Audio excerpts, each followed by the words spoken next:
My dear brothers and sisters, स्वागत है आपका अपने YouTube channel Sumit love physics में। आज हम one shot formula revision sheet का 4th वीडियो अपलोड करने जा रहे हैं, जो कि रिलेटेड है मूविंग चार्ज एंड मैग्नेटिज्म से। इससे पहले हम 3 वीडियो अपलोड कर चुके हैं। यदि आपने वो नहीं देखे हैं तो डिस्क्रिप्शन में जाके उन्हें आसानी से देख सकते हैं। आप भी मेरे साथ ये फॉर्मूला सीट साथ साथ में फिल कर सकते हैं। डिस्क्रिप्शन में इसका लिंक दिया हुआ है, वहां से पीडीएफ डाउनलोड करके उसका प्रिंट निकाल के आप भी साथ साथ फिल कर सकते हैं। तो हम स्टार्ट करते हैं। लॉरेंज मैग्नेटिक फोर्स पहला फॉर्मूला है।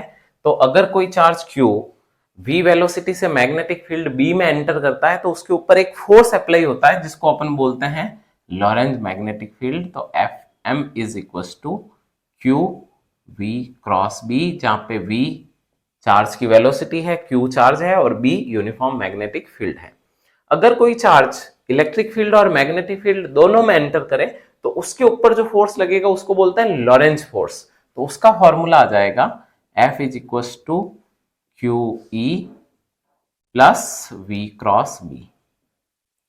क्यू ई जब वो इलेक्ट्रिक फील्ड के अंदर एंटर होता है तो उसके ऊपर लगने वाला फोर्स है, और Q V cross B magnetic field के कारण लगने वाला फोर्स है। उसके बाद है force on conducting wire in uniform magnetic field. तो जब किसी कंडक्टिंग वायर में आई करंट फ्लो हो रही है, उसकी लेंथ L है, तो उसके ऊपर फोर्स लगेगा F is equal to I L cross B. उसके बाद motion of charge in magnetic field, इसकी 3 अलग अलग कंडीशन है। कंडीशन नंबर 1, अगर चार्ज मैग्नेटिक फील्ड के पैरेलल उसमें एंटर करे, अगर चार्ज मैग्नेटिक फील्ड के परपेंडिकुलर मूव करे और किसी एंगल थीटा पर मूव करे। तो 1 by 1 कंडीशन लेते हैं। If charge enters parallel to the magnetic field then according to Lorentz force, इसका अगर एक्सपेंशन करेंगे तो QVB sin थीटा आएगा और थीटा की वैल्यू 0 हो जाएगी, तो फोर्स की वैल्यू भी 0 होगी। तो पाथ जो होगा वो लीनियर होगा। If charge enters perpendicular to the magnetic field, तो फोर्स और वेलोसिटी दोनों एक दूसरे के परपेंडिकुलर होंगे, जिसके कारण जो पाथ होगा वो सर्कुलर होगा, सर्कुलर पाथ। और फोर्स जो लगेगा वो F is equal to Q V B sine theta. Sine theta की जगह साइन 90 हो जाएगा, साइन 90 की वैल्यू 1 होती है।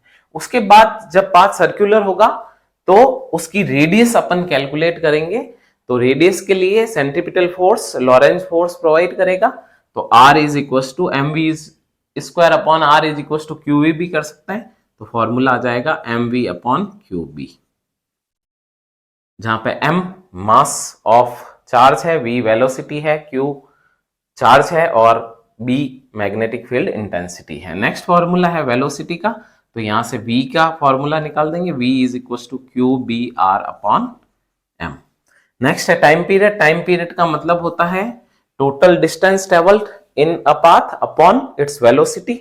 तो 2 पाई आर अपॉन वी करेंगे तो t इज इक्वल टू आ जाएगा 2 pi M upon Q B. और उसके बाद एंगुलर फ्रीक्वेंसी, तो अपन को पता है angular frequency is equal to omega is equal to 2 pi upon T होता है। तो फॉर्मूला आ जाएगा omega is equal to Q B upon M. इसी तरह से if charge enter at angle theta in magnetic field, तो इसको थोड़ा सा समझने की कोशिश करते हैं। मान लीजिए कोई चार्ज Q है, वो मैग्नेटिक फील्ड में थीटा एंगल पे एंटर करता है, थीटा एंगल पे v वेलोसिटी से एंटर करता है। तो अब इसके 2 कंपोनेंट्स होंगे। एक कंपोनेंट होगा जो वेलोसिटी के पैरेलल होगा, इसको v पैरेलल बोल देता हूं, और दूसरा कंपोनेंट जो होगा वो वेलोसिटी के परपेंडिकुलर होगा, इसे v परपेंडिकुलर बोल देते हैं। v perpendicular is equal to and v parallel is equal to, v parallel है तो इसका कंपोनेंट लेंगे इधर, तो ये आ जाएगा v cos थीटा। इसका कंपोनेंट अगर इधर की ओर लिया जाएगा तो ये 90 माइनस थीटा है, तो ये आ जाएगा v साइन थीटा।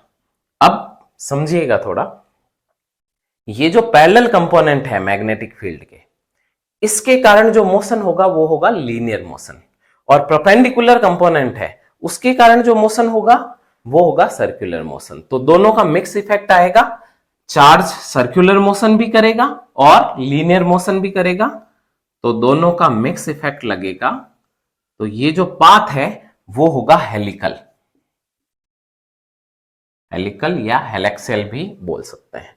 तो फोर्स जो लगेगा वो लगेगा F is equal to QVB sine theta. यहाँ थीटा की वैल्यू अपन 0 to 90 कुछ भी ले सकते हैं। उसके बाद है रेडियस ऑफ सर्कुलर पाथ। तो रेडियस वेलोसिटी के कौन से कंपोनेंट के कारण होगी? क्योंकि सर्कुलर पाथ है तो परपेंडिकुलर कंपोनेंट के कारण, तो ये आ जाएगा mv अपॉन QB। यही फॉर्मूला लिखा है, बस परपेंडिकुलर लेना है। और परपेंडिकुलर कंपोनेंट कौन सा है? mv sine theta upon QB। v perpendicular की जगह मैंने लिख दिया है v sine theta. Time period, क्योंकि आप देख रहे हैं टाइम पीरियड वेलोसिटी रेडियस पे डिपेंड नहीं कर रहा है, तो इसका भी टाइम पीरियड सेम ही होगा। Time period as it is 2 pi m upon QB। And pitch का मतलब होता है दो जो कंसेक्यूटिव सर्किल है उनके बीच की हॉरिजेंटल डिस्टेंस। तो horizontal distance is equal to velocity into time, तो इसको पिच बोलते हैं, velocity into time period. Velocity का कौन सा कंपोनेंट लिया है जिसके कारण लीनियर मोशन हो रहा है? तो लीनियर मोशन वाला कंपोनेंट कौन सा है? v parallel. तो ये आ जाएगा 2 पाई m अपॉन QB। ये तो फॉर्मूला लिखा है मैंने t का, और v पैरेलल की जगह आ जाएगा v cos थीटा। साथ साथ नोटेशन भी लिख देते हैं। यहाँ पे q क्या है? चार्ज है, v वेलोसिटी है, r रेडियस लिख ही रखा है, t टाइम पीरियड है। नेक्स्ट लेते हैं वेलोसिटी सेलेक्टर। वेलोसिटी सेलेक्टर का मतलब है यदि किसी चार्ज को परपेंडिकुलर इलेक्ट्रिक फील्ड और परपेंडिकुलर मैग्नेटिक फील्ड में परपेंडिकुलर मूव करवाया जाता है और उसके ऊपर टोटल लगने वाला फोर्स अगर 0 होता है, तो उसकी वेलोसिटी इलेक्ट्रिक फील्ड और मैग्नेटिक फील्ड इंटेंसिटी के रेशो के मैग्नीट्यूड के बराबर होती है।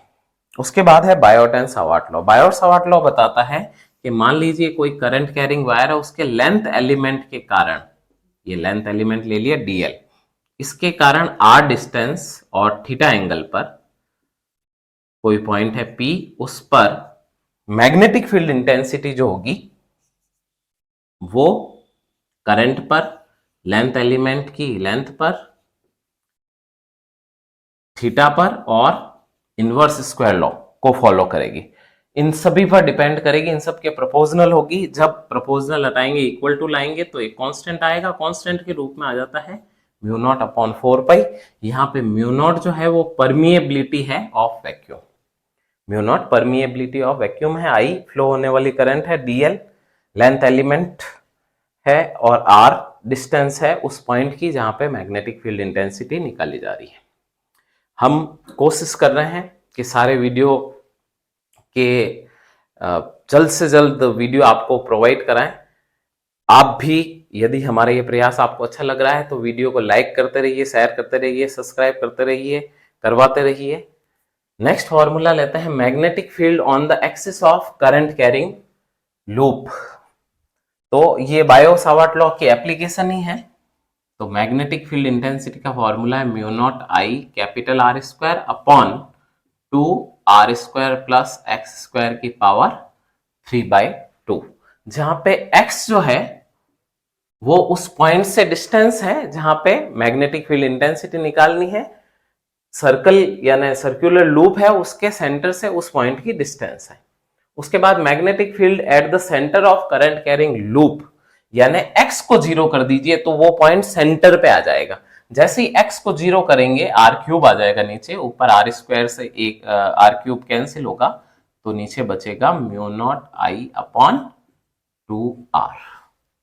उसके बाद एम्पियर सर्किटल लॉ, जैसे फर्स्ट यूनिट के अंदर गॉस लॉ इंपॉर्टेंट है, वैसे ही यहाँ पे एम्पियर सर्किटल लॉ इंपॉर्टेंट है।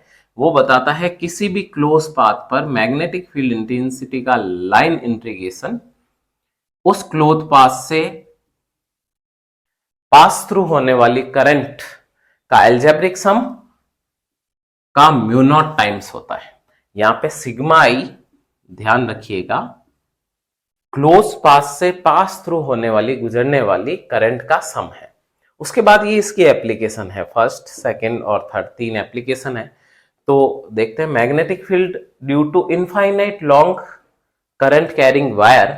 तो करंट कैरिंग वायर के कारण मैग्नेटिक फील्ड जो होगी वो होगी mu naught I upon 2 pi small R, जहां स्मॉल आर डिस्टेंस है। उसके बाद magnetic field intensity inside infinite long current carrying solenoid. Infinite solenoid का मतलब है यदि लेंथ रेडियस की तुलना में बहुत ज्यादा है, in comparison of radius length is very very higher, then it will consider as infinite solenoid. तो इसका फॉर्मूला इनसाइड जो है, inside uniform magnetic field create होती है, उसका फॉर्मूला है mu not small N I, जहां small N number of turns per unit length है, number of turn capital N और लेंथ स्मॉल एल है। हमारे स्टूडेंट्स इसको म्यू नॉट एन आई को मुन्नी और बी से बदनाम से भी याद करते हैं, तो मुन्नी बदनाम इसकी एक ट्रिक हो गई जिससे आप आसानी से इसको याद कर सकते हैं। आउटसाइड सोलिनॉइड कोई मैग्नेटिक फील्ड क्रिएट नहीं होती है, तो outside solenoid magnetic field intensity हमेशा 0 होगी। इसी तरह से magnetic field intensity at the axis of current carrying toroid, तो एक्सिस पर magnetic field intensity again Munni Badnam, but यहां पे स्मॉल एन जो है वो capital N upon 2 pi R होगा, है वही number of turn per unit length, पर क्योंकि टॉरॉइड एक सर्कल के रूप में है तो लेंथ इसकी सर्कमफ्रेंस के बराबर होगी, दैट इज 2 पाई आर। तो small N is equal to capital N number of turns upon 2 pi R. Next है force between two parallel current carrying wire. तो फोर्स भी पूछते हैं, फोर्स पर यूनिट लेंथ भी पूछ सकते हैं, और इससे रिलेटेड 1 एम्पेयर की इंटरनेशनल डेफिनेशन दी जाती है, स्टैंडर्ड डेफिनेशन दी जाती है, फॉर्मूला इंपॉर्टेंट है। तो del F is equal to mu naught I1 I2 upon 2 pi D into D L, या फोर्स पर यूनिट लेंथ पूछे तो D F upon D L is equal to mu naught I1 I2 upon 2 pi D, जहां पे small D जो है वो दोनों parallel wire के बीच की डिस्टेंस है। उसके बाद torque applied on rectangular coil in uniform magnetic field. तो टॉर्क इज इक्वल टू हो जाएगा magnetic moment cross product magnetic field intensity, और करंट कैरिंग कॉइल के लिए मैग्नेटिक मोमेंट का फॉर्मूला होता है NIA। तो इसको आप ऐसे भी याद कर सकते हैं, torque is equal to BINA sine theta. तो इसको याद करने की ट्रिक है, टॉर्क इज इक्वल टू बिना साइन थीटा। नेक्स्ट है magnetic moment of revolving electron. Nucleus के अराउंड जो इलेक्ट्रॉन रिवॉल्व होता है उसका मैग्नेटिक मोमेंट, तो m इज इक्वल टू होता है हाफ EVR, जहां पे E चार्ज है, V वेलोसिटी ऑफ इलेक्ट्रॉन है और R रेडियस ऑफ इलेक्ट्रॉन है। उसके बाद है गायरोमैग्नेटिक रेशियो, बहुत इंपॉर्टेंट फॉर्मूला है। गायरोमैग्नेटिक रेशियो का मतलब होता है magnetic moment upon angular momentum. तो मैग्नेटिक मोमेंट का formula capital M, angular momentum का फॉर्मूला L, और L इज इक्वल टू होता है MVR। तो जैसे ही आप डिवाइड करेंगे MVR से तो फॉर्मूला आ जाएगा E अपॉन 2M, जो कि कांस्टेंट वैल्यू आती है। नेक्स्ट है मूविंग कॉइल गैल्वेनोमीटर, इसका कंसेप्ट। तो मूविंग कॉइल गैल्वेनोमीटर जो है वो इस कंसेप्ट पे वर्क करता है कि जितनी ज्यादा करंट फ्लो की जाएगी गैल्वेनोमीटर में डिफ्लेक्शन उतना ज्यादा आएगा। तो I proportional to phi deflection है, जब प्रोपोर्शनल हटाएंगे इक्वल टू लाएंगे तो कांस्टेंट आएगा। कांस्टेंट के रूप में फिगर ऑफ मेरिट आता है K। तो K का formula K is equal to, एक फॉर्मूला तो यहां से ले सकते हैं I अपॉन फाई, और दूसरा फॉर्मूला है C अपॉन BNA, जहां C टॉर्सिनल कांस्टेंट है ऑफ स्प्रिंग। गैल्वेनोमीटर में जो स्प्रिंग लगी रहती है उसका टॉर्सिनल कांस्टेंट है, B मैग्नेटिक फील्ड इंटेंसिटी है, N capital N number of turns है, A एरिया है। इस फॉर्मूले को भी आप एक ट्रिक से याद रख सकते हैं, K is equal to C upon बन्ना BNA, K is equal to C upon BNA। उसके बाद है current sensitivity. Sensitivity figure of merit का इनवर्स होता है, यानी S इज इक्वल टू, यहाँ पे I अपॉन फाई है तो फाई अपॉन I हो जाएगा, या 1 अपॉन K लिख सकते हैं, या BNA अपॉन C यानी बन्ना अपॉन C।